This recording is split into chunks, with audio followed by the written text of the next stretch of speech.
ನಿಮಗೆ ಜನಿಸಿದ ಹೆಣ್ಣು ಮಗುವಿನಿಂದ ನಿಮಗೆ ಕಂಟಕ ಅಂತ ಜಾತಕ ಹೇಳ್ತಾ ಇದೆ.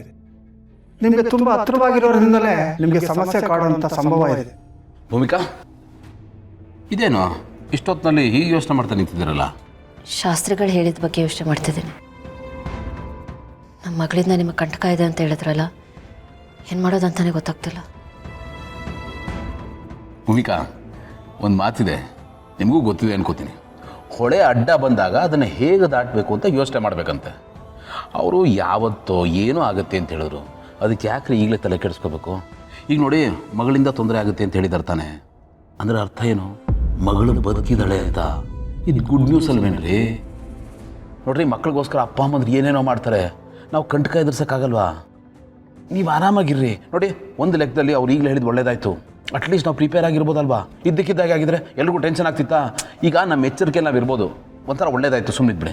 ನೋಡ್ರಿ, ಈಗ ನಮ್ಮ ಫಸ್ಟ್ ಪ್ರಿಯಾರಿಟಿ ಆ ಮನೆಗೆ ಹೋಗೋದು, ಪೂಜೆ ಮಾಡೋದು. ಯಾರ್ಯಾರು ಕರಿಬೇಕು ಅಂತಲೇ ಡಿಸೈಡ್ ಮಾಡಿಲ್ಲ. ಮೊದಲು ಆ ಕೆಲಸ ಮಾಡೋಣ.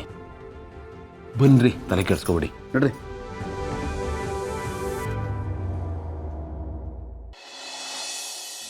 ಹಾಂ ಮಾವ, ಒಂದು ಗುಡ್ ನ್ಯೂಸ್ ಇತ್ತು, ಅದಕ್ಕೋಸ್ಕರ ಫೋನ್ ಮಾಡಿದೆ. ನಾವು ಮತ್ತೆ ನಮ್ಮ ಹಳೆ ಮನೆಗೆ ವಾಪಸ್ ಹೋಗ್ತಾ ಇದ್ದೀವಿ. ಅಮ್ಮ ಹೇಳಿದ್ರು ಪೂಜೆ ಮಾಡಿಸು ಅಂತ. ನಾವು ಶಾಸ್ತ್ರಿಗಳನ್ನ ವಿಚಾರಿಸಿದ್ವಿ, ನಾಡಿದ್ದು ಒಳ್ಳೆ ಮುಹೂರ್ತ ಇದೆ ಅಂತ ಹೇಳಿದ್ರು. ಸೊ ತಾವು ದಯವಿಟ್ಟು ಪೂಜೆಗೆ ಬರಬೇಕು. ಓ, ಖಂಡಿತವಾಗ್ಲೂ ಬರ್ತೀವಿ. ನಿಜವಾಗ್ಲೂ ನಮಗೆಲ್ಲ ತುಂಬ ಖುಷಿಯಾಗಿದೆ. ಅಳಿಯಂದ್ರೆ ನೀವು ಆ ಮನೇಲೇ ಇರಬೇಕು, ಅದೇ ನಮ್ಮ ಆಸೆ. ನಿಮ್ಮ ಆಸೆ ಅಷ್ಟೇ ಅಲ್ಲ ಮಾವ, ತುಂಬ ಜನರ ಆಸೆ ಆಗಿತ್ತು. ಈಗ ಅದು ಸತ್ಯ ಆಗಿದೆ ಅಷ್ಟೇ. ನಿಜ ನಿಮ್ಮ ಮಾತು. ನೋಡಿ, ಪೂಜೆ ಅಂದಮೇಲೆ ತುಂಬ ಕೆಲಸ ಇರುತ್ತೆ. ನಾನು ಮಂದಾಕಿನಿಗೆ ಬಂದು ನಿಮ್ಗೆ ಸಹಾಯ ಮಾಡೋಕ್ಕೆ ಹೇಳ್ತೀನಿ. ಅಪ್ಪ, ಅದೆಲ್ಲ ಏನು ಬೇಡ.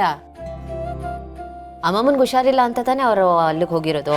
ಅರ್ಜೆಂಟ್ ಏನಿಲ್ಲ, ನಾಳಿದ್ದು ಪೂಜೆಗೆ ಬಂದರೆ ಸಾಕು.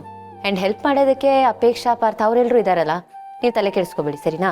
ಅಳಿಯಂದ್ರೆ ನಿಜ ಹೇಳಬೇಕು ಅಂದರೆ ನೀವು ಆ ಮನೆ ಉಳಿಸ್ಕೋತೀರಾ ಅನ್ನೋ ನಂಬಿಕೆ ನನಗಿತ್ತು.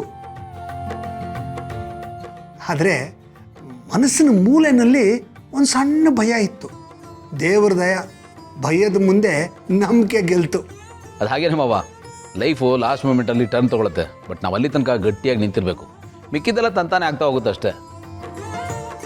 ಮತ್ತೆ ಅಲ್ಲಿ ಪಾರ್ಥ ಮತ್ತು ಮಹಿಮಾ ಇದ್ದಾರಾ? ಫೋನ್ ಕೊಡಿ. ಹಾಂ, ಇದ್ದಾರೆ, ಕರಿತೀನಿ ರೀ. ಪಾರ್ಥ, ಮಹಿಮಾ, ಬನ್ನಿ ಬೇಗ. ಮಾವ, ನಿಮ್ಮ ಅಣ್ಣ, ನಮ್ಮ ಅಳಿಯಂದ್ರು, ಮಾತಾಡಿ. Big bro.